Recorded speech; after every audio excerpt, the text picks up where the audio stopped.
क्या आपने कभी सोचा है कि पेड़ पौधे इतने बड़े और मजबूत कैसे हो जाते हैं? ये कैसे संभव है कि एक छोटा सा बीज एक विशाल पेड़ में बदल जाता है? वो अपना खाना कैसे बनाते हैं? क्या आपने कभी सोचा है कि ये पेड़ पौधे बिना किसी बाहरी मदद के कैसे जीवित रहते हैं? इसका जवाब छुपा है एक जादुई प्रक्रिया में, जिसे कहते हैं फोटोसिंथेसिस। यह प्रक्रिया पेड़ पौधों को जीवन देती है और उन्हें बढ़ने में मदद करती है। जैसे हमें और जानवरों को जिंदा रहने के लिए खाने की जरूरत होती है, वैसे ही पेड़ पौधों को भी होती है। लेकिन उनका खाना हमारे खाने से बहुत अलग होता है। लेकिन दुकान से खाने खरीदने की बजाय ये पेड़ पौधे अपना खाना खुद बनाते हैं, वो भी सूरज की रोशनी से। सूरज की रोशनी उनके लिए एक जादुई सामग्री की तरह होती है। फोटोसिंथेसिस एक ऐसी शक्ति है जिससे पेड़ पौधे सूरज की ऊर्जा का इस्तेमाल करके उसे खाने में बदल देते हैं। यह प्रक्रिया उनके लिए जीवनदायिनी है। यह एक मजेदार प्रक्रिया है जो हर रोज हमारे आसपास होती है। हम इसे देख नहीं पाते, लेकिन यह हर समय चलती रहती है। इस सफर में हम फोटोसिंथेसिस के राज खोलेंगे और जानेंगे कि यह धरती पर जीवन को कैसे बनाए रखता है। यह प्रक्रिया न केवल पेड़ पौधों के लिए बल्कि हमारे लिए भी महत्वपूर्ण है। एक पेड़ पौधे को एक छोटी सी खाने की फैक्ट्री की तरह इमेजिन करो। फोटोसिंथेसिस वो प्रक्रिया है जो इस फैक्ट्री के अंदर होती है। इसी तरह पेड़ पौधे सूरज की रोशनी, पानी और कार्बन डाइऑक्साइड का इस्तेमाल करके अपना खाना बनाते हैं, जो कि एक तरह की चीनी होती है जिसे ग्लूकोज कहते हैं। और तो और पेड़ पौधे हवा में ऑक्सीजन छोड़ते हैं, जिसे हम सांस लेते हैं। फोटोसिंथेसिस शब्द दो ग्रीक शब्दों से मिलकर बना है। फोटो यानी प्रकाश और सिंथेसिस यानी जोड़ना। तो फोटोसिंथेसिस का मतलब हुआ प्रकाश से जोड़ना। यह एक रेसिपी की तरह है जिसमें सबसे जरूरी चीज है सूरज की रोशनी। जैसे हमें एनर्जी के लिए खाने की जरूरत होती है, वैसे ही पेड़ पौधों को अपने खाने की प्रक्रिया के लिए सूरज की रोशनी की जरूरत होती है। सूरज की रोशनी पेड़ पौधों के लिए एक महत्वपूर्ण स्रोत है जो उन्हें जीवित रहने और बढ़ने में मदद करता है। बिना सूरज की रोशनी के पेड़ पौधे अपनी ऊर्जा प्राप्त नहीं कर सकते और उनका विकास रुक जाएगा। सूरज की रोशनी अलग अलग रंगों से बनी होती है, जिन्हें हम इंद्रधनुष में देखते हैं। यह रंग विभिन्न तरंग दैर्ध्य के होते हैं और हर रंग का अपना महत्व होता है। इंद्रधनुष में दिखने वाले ये रंग हमें यह समझने में मदद करते हैं कि सूरज की रोशनी कितनी विविध और महत्वपूर्ण है। पेड़ पौधे सूरज की रोशनी, खासकर लाल और नीली रोशनी को सोखने के लिए क्लोरोफिल नामक एक खास रंग द्रव्य का उपयोग करते हैं। क्लोरोफिल की मदद से पेड़ पौधे सूरज की रोशनी को ऊर्जा में बदलते हैं, जो उनके विकास और जीवित रहने के लिए आवश्यक है। क्लोरोफिल ही पेड़ पौधों को हरा रंग देता है। यह हरा रंग न केवल देखने में सुंदर होता है, बल्कि यह पेड़ पौधों की सेहत और उनकी ऊर्जा उत्पादन क्षमता का भी संकेत है। यह एक सोलर पैनल की तरह काम करता है, जो सूर्य के प्रकाश को सोखता है और उसे एनर्जी में बदल देता है, जिसका उपयोग पेड़ पौधे कर सकते हैं। जैसे सोलर पैनल बिजली उत्पन्न करते हैं, वैसे ही पेड़ पौधे सूरज की रोशनी से ऊर्जा उत्पन्न करते हैं। सूरज की रोशनी के बिना फोटोसिंथेसिस नहीं हो पाएगा और पेड़ पौधे अपना खाना नहीं बना पाएंगे। बिना सूरज की रोशनी के पेड़ पौधे कमजोर हो जाएंगे और अंततः मर जाएंगे। इसलिए सूरज की रोशनी पेड़ पौधों के जीवन के लिए अत्यंत आवश्यक है। हम सभी जानते हैं कि पानी जीवन के लिए बहुत जरूरी है। इंसानों और जानवरों की तरह पेड़ पौधों को भी जीवित रहने के लिए पानी की आवश्यकता होती है। पानी पौधे की जड़ों से होता हुआ पत्तियों तक जाता है, जहां फोटोसिंथेसिस होता है। फोटोसिंथेसिस में पानी का बहुत बड़ा रोल होता है।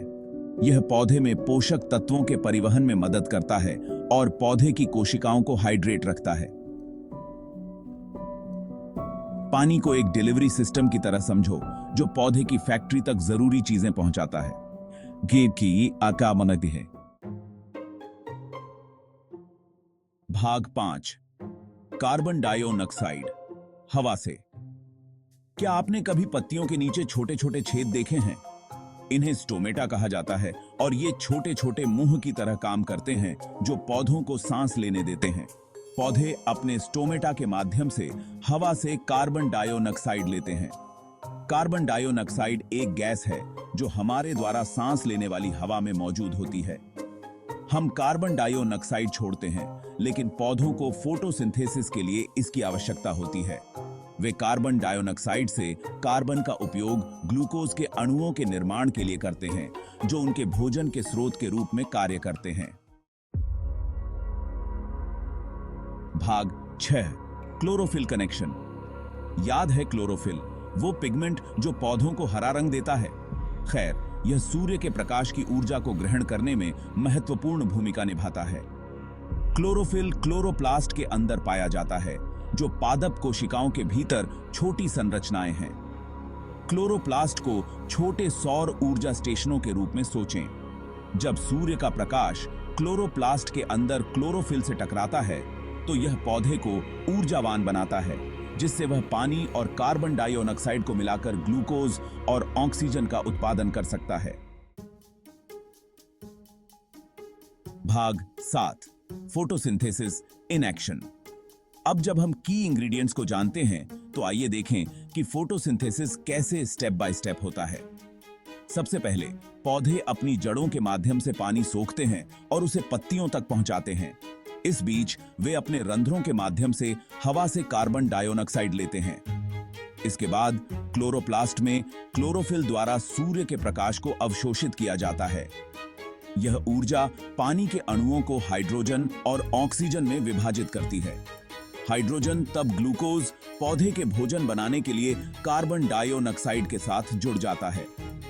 ऑक्सीजन एक उपोत्पाद के रूप में मुक्त होता है। भाग 8 फोटोसिंथेसिस का महत्व। फोटोसिंथेसिस कई कारणों से पृथ्वी पर जीवन के लिए महत्वपूर्ण है। सबसे पहले, यह लगभग सभी जीवित जीवों को प्रत्यक्ष या अप्रत्यक्ष रूप से भोजन प्रदान करता है। पौधे खाद्य श्रृंखला में प्राथमिक उत्पादक हैं, जिसका अर्थ है कि वे अधिकांश पारिस्थितिक तंत्र का आधार हैं। दूसरे, प्रकाश संश्लेषण वातावरण में ऑक्सीजन छोड़ता है, जो मनुष्यों सहित जानवरों के जीवित रहने के लिए आवश्यक है।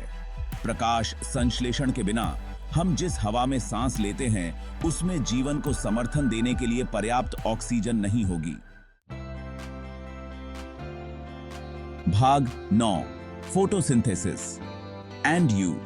फोटोसिंथेसिस हमारे दैनिक जीवन को अनगिनत तरीकों से प्रभावित करता है। हम जो भोजन खाते हैं, चाहे वह फल हो, सब्जियां हो, अनाज हो या मांस भी हो, अंततः उन पौधों से आता है जिनमें प्रकाश संश्लेषण हुआ है। हम जो ऑक्सीजन लेते हैं, वह भी प्रकाश संश्लेषण का ही परिणाम है। हर बार जब हम सांस लेते हैं, तो हम अपने आसपास के पौधों और पेड़ों द्वारा उत्पादित ऑक्सीजन से लाभान्वित हो रहे होते हैं। प्रकाश संश्लेषण वातावरण से कार्बन डाइऑक्साइड को अवशोषित करके पृथ्वी की जलवायु को विनियमित करने में भी महत्वपूर्ण भूमिका निभाता है। भाग 10 अपने हरे भरे दोस्तों की रक्षा करना। यह अध्याय हमारे पर्यावरण के सबसे महत्वपूर्ण हिस्सों में से एक पर केंद्रित है।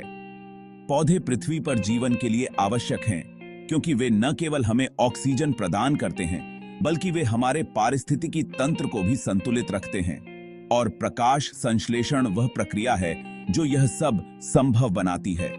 यह प्रक्रिया पौधों को सूर्य के प्रकाश से ऊर्जा प्राप्त करने में मदद करती है। अपने जंगलों की रक्षा करके, पेड़ लगाकर और प्रदूषण कम करके हम न केवल अपने पर्यावरण की रक्षा करते हैं, बल्कि हम अपने भविष्य को भी सुरक्षित करते हैं।